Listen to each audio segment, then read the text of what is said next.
a fair bit of both of my last two books, but I would say particularly the last one, Beyond Order, the new one, is what would you say, encouragement to people to watch themselves, to pay attention, not to think, but just to watch. It's like, and so one chapter is called, I think it's chapter 5, is called Do Not Do What You Hate. And what does it mean? Well, it doesn't mean, geez, I hate getting up at 8 o'clock in the morning to get ready for work. That just means that you're not very disciplined, or maybe that it might mean something deeper.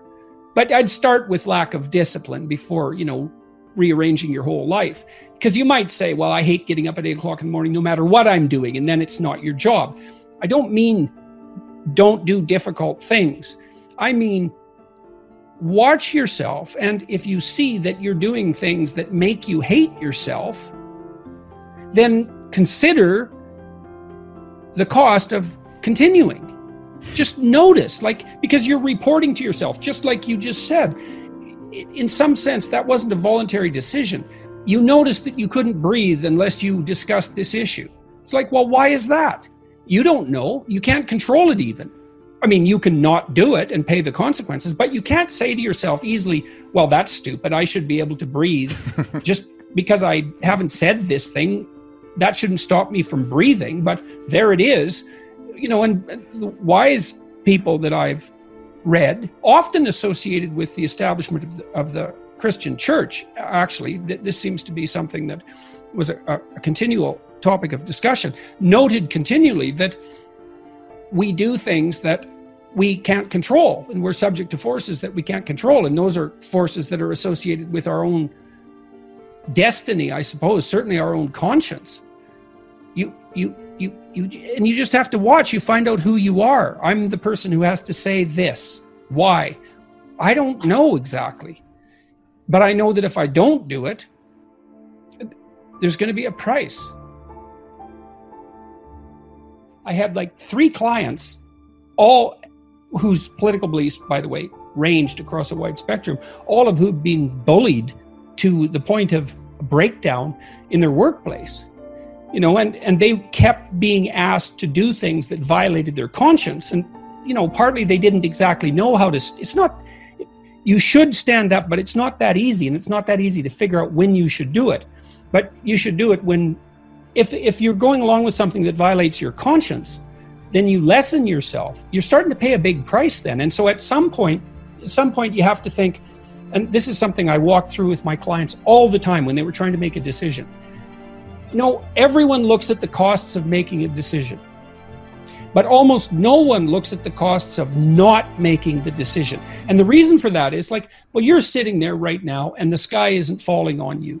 And so you're not calculating the costs of sitting there because nothing's happening. And then if you decided to do something different, you might calculate the costs of doing that, but you've already zeroed out the costs of inertia.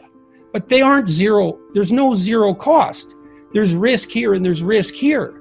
And you don't like that idea because you want security, and no bloody wonder. It's no wonder you want security. But when you're making a decision, you need to reawaken the costs of inertia. I mean, those are opportunity costs, let's say, something like that. There are ways they are formally considered, but just going along as you are when everything is changing around you is also a costly decision. And so if you know that, you think, well, there's danger here and there's danger here, then that, weirdly enough, that frees you up, because then you can pick the danger that you prefer. Now, the price you pay is the realization that there's no security down either road. And you have to wake up to that now and then in your life. It's very unpleasant. It's not surprising people don't do it. But again, the costs of failing to do it are worse. In chapter 11, which is do not allow yourself to become deceitful, arrogant, or resentful, it's kind of a summary chapter of everything I've ever written, I would say. I kind of outline the reasons why people become deceitful, arrogant, and resentful. And we have our reasons. It's in some sense, it's a miracle that it doesn't happen all the time. And so I say, well, here's the problem. Death chases you, you're mortal, and illness will be a part of your life and a part of the lives of people you love. And it will be terrible, maybe beyond your imagining. you're stuck with that, man. And culture, there's a tyrannical aspect. It crushes you and turns you into a cog and maybe destroys the best in you to some degree. You're stuck with that. And then Christ, you're just a massive contradictions and trouble. You can't get yourself organized. You're doing all sorts of things you don't want to do and not doing the things you should do. And, putting obstacles in your path just so you can trip over them. Well, there's the landscape. Well, why would you turn to the dark side, let's say, in the face of that? It's like, no wonder, obviously. But it doesn't help. It seems to make everything worse. So, and it doesn't seem, if you're objecting to the fact that things are bad, it doesn't seem that making them worse is a tenable solution. It's an attractive solution at times because people think deeply. Oh, to hell with this. It's so awful that I'll just add to the misery out of spite. And man, if you don't see the compulsion of that argument, either you're not, I don't know, maybe you're fortunate. You're sheltered. Maybe you're saint-like. That would be good. But it and you see this in clinical practice all the time. Voluntary confrontation with what is threatening and unknown tends to be curative.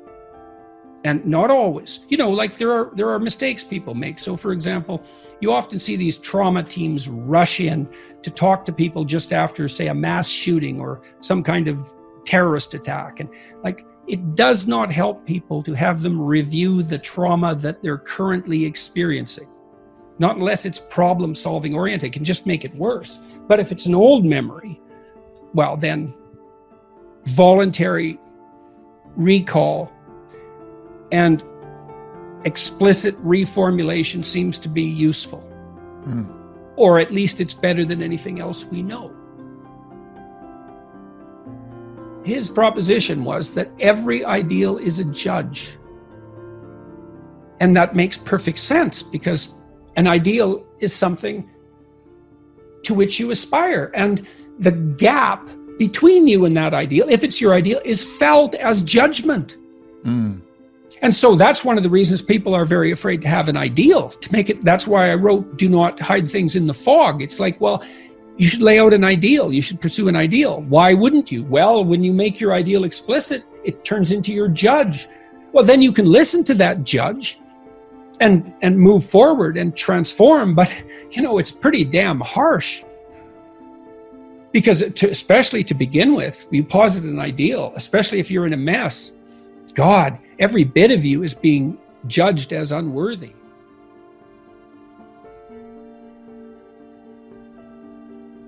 One of the things that you wrote was really powerful for me to read because to me, I think it described my snitch, my round chaos, that thing that I'm seeking underneath the games that I'm playing. And so I'm going to read this little snippet here.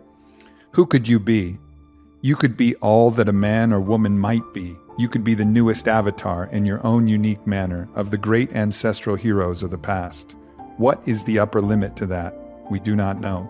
Our religious structures hint at it. How would someone who determined to take full responsibility for the tragedy and malevolence of the world manifest itself? The ultimate question of man is not who we are, but who we could be. That's it for me. I mean, for me, I read that, I was like, yep, that's it. There's the snitch with its wings and its golden, mercurious allure that I'm really chasing underneath all of this. And I enjoy all these other things, but who could you be?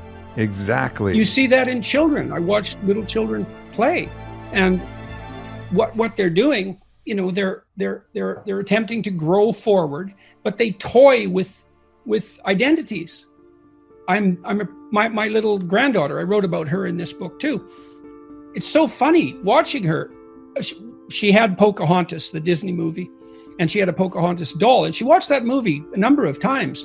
And then it's been a year now. She's only 3.5. For a whole year, she has two names, Scarlett and Ellie. And one's her middle name, but but she's called one or the other, and seems to be perfectly comfortable with both. If you ask her if she's Ellie, she'll say yes. And if you ask her if she's Scarlet, she'll say yes. But if you ask her if she's Pocahontas, she'll also say yes. And then if you ask her if she is Scarlet, Ellie, or Pocahontas, she'll say she's Pocahontas. And she's been insisting on that for a whole year.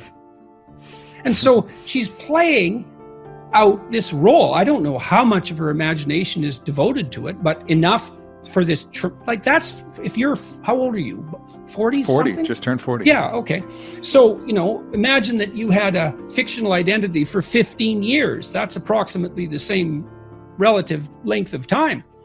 And the kids, they weave up a fantasy world, and then they play out an identity in that. And then they weave out another fantasy world, and they play out an identity with that. And they shape that identity by their interactions with other children and adults. And hopefully they find an identity that suits them, that other people also accept. Because your identity has to be something that other people accept, or it isn't going to work for you. But that's all part of this exploration of who they could be. It's the play is, in fact, the exercising of that realm of possibilities.